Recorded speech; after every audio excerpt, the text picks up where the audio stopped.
안녕하세요. 김기훈 변호사입니다. 오늘은 돈을 빌려줄 때 차용증 작성하는 방법에 대해서 알려드리겠습니다.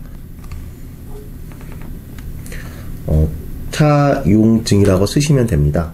그리고 돈을 빌려준 사람을 채권자라고 하고요. 돈을 빌린 사람을 채무자라고 합니다. 많은 분들이 채권자하고 채무자를 헷갈리시는 분들이 많은데 반드시 돈을 빌려준 사람은 채권자, 돈을 빌린 사람은 채무자라고 기억해 주세요. 그리고 채권자의 이름, 주민번호, 주소를 쓰시고요.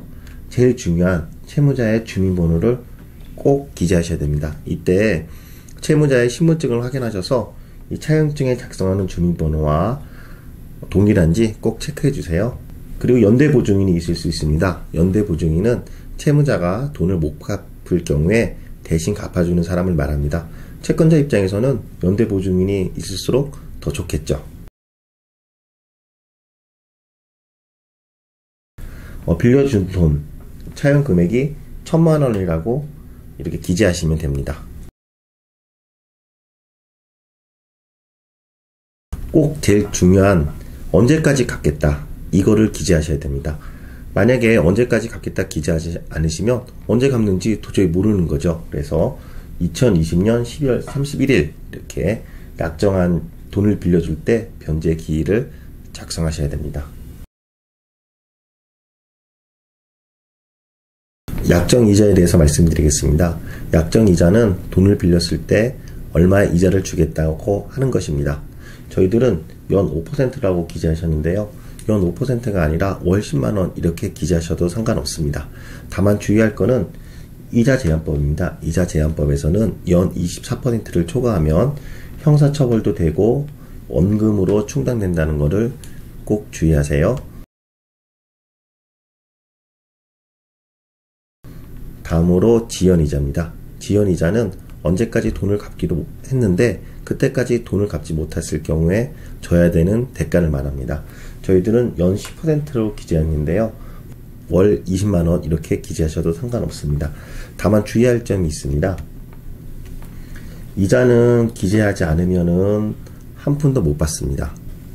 그런데 지연이자는 기재하지 않으면 연 5%를 받습니다.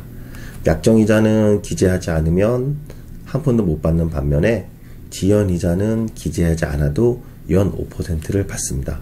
꼭 구별해 주세요. 채무자가 돈을 못 갚을 경우에 그럼 법정소송을 어디서 할까 이렇게 많이 고민되실 텐데요.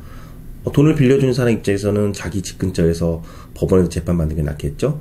그래서 꼭 채권자의 주소지라고 기재하시는 것이 좋습니다. 그리고 연대보증인이 있을 경우에는 꼭 연대보증인이라고 표시를 하시는 것이 좋습니다.